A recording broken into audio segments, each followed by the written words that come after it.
Hey everybody, welcome back to the channel. If you don't know who I am, my name is Naman. I'm a medical student at Washington University. I've been editing essays for a long time now, and one of the most common questions I get from students is, how do I edit this college essay? How do I do it by myself and kind of figure out how do I revise it? And so I want to give you some strategies that you can use to edit your own college essays and kind of take it from the first draft, which might be a free flow writing, to kind of something that is remarkable and brilliant and will get you accepted. So what's the process of doing that? First thing is take a break. It's really difficult to just write something and then immediately after turn on the part of your brain that criticizes that. And you don't need to take a few days. I know I wrote that, but you can take like a bathroom break, a few minutes, and just get a fresh perspective, go on a walk outside, take a break. This is a really easy one to kind of get a fresh perspective on your writing. Second thing is read out loud.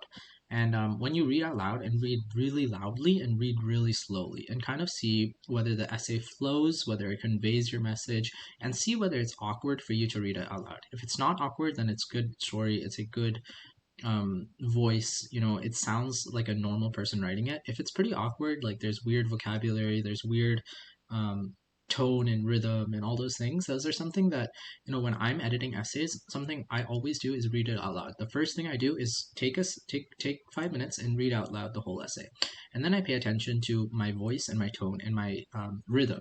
And a lot of times you'll hear this from students when they're reading out loud their own essays. Like they're reading, and then they stumble, and then they read it again, and they stumble again, and then they read it again, and they're like, what just went wrong? And it's not, if you read it without reading out loud, you won't notice something. But when you read it out loud, you notice like, oh, it feels a little off right there. That can kind of tell you whether it's flowing or not. And that kind of gives you the ability to figure out what parts of your essay needs to be edited. And what I do after that is I highlight with the yellow highlighter on Word, and I highlight any parts of the essay that need editing. And so um, that kind of brightens the areas that I know that I need to focus on.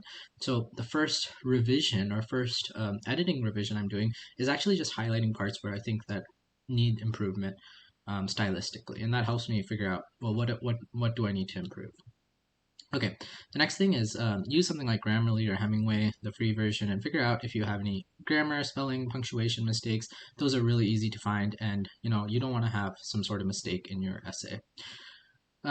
Seeking feedback is usually pretty helpful. So you want to kind of share your essay with not too many people, just people that you really trust, that you think are great people who know you well and can kind of like give you feedback on the content, the structure, the style of the essay. This might be your English teacher, this might be your friends, this might be your family friends, whatever it is. Just try to seek some feedback and figure out, is this essay resonating with you? Okay, now is kind of the meatier stuff that I think are really important, but follow the prompt. So a lot of times I'll read the prompt and then I'll read the essay and then I'll read the prompt again, and I'll tell the student, well, you see how it said these verbs over here, like in the prompt, and you didn't actually answer that part of the prompt, or like you see that there's actually three questions in the prompt and you only answer two of them, or you see like that word, why do you think they're asking that word in the prompt? And the student will think about it and be like, oh yeah, yeah, I don't know why they did that. And then you realize that you're not meeting all the prompt requirements, and that's a really easy thing to detect and a very difficult thing to fix. And so you might realize that your first draft needs a lot of structural changes because you didn't follow all the required components of the essay, and so that might need some improvement. But that's something that you need to reread and reread and reread and figure out, am I answering the prompt? Am I doing this right? And if you're not, then be honest with yourself and ask yourself if you need to change something or add something structurally.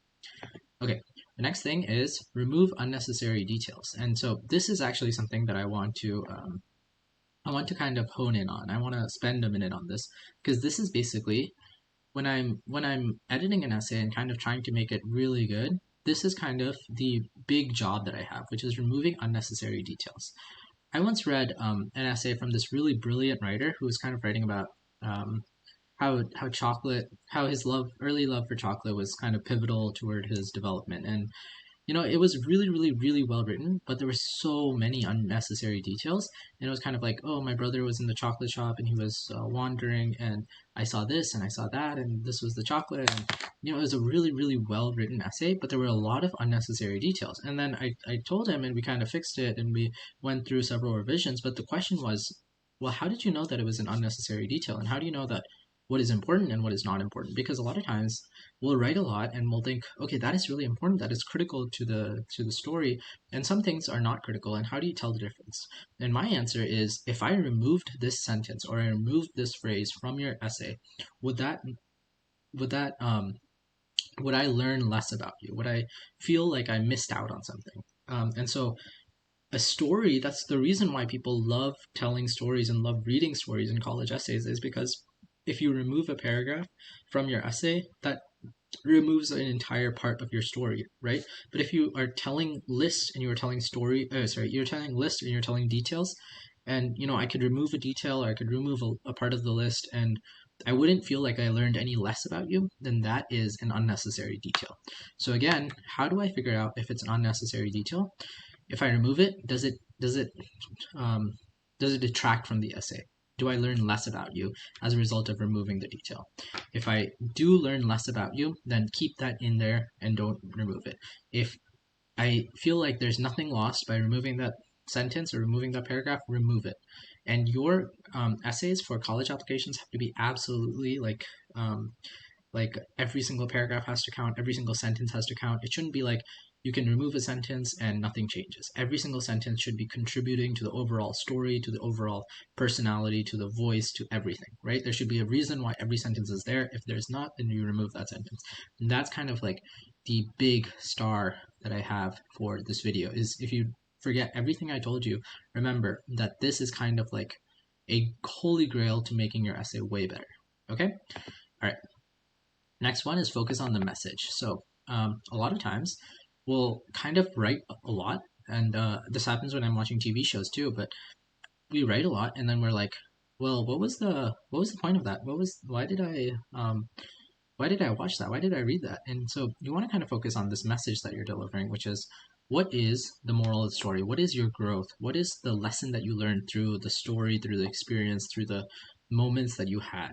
And so if you can focus on that and kind of ask yourself, well, is this, am I focusing on this message? Is every single paragraph and every single sentence showing how I learned this lesson and showing how I learned this message?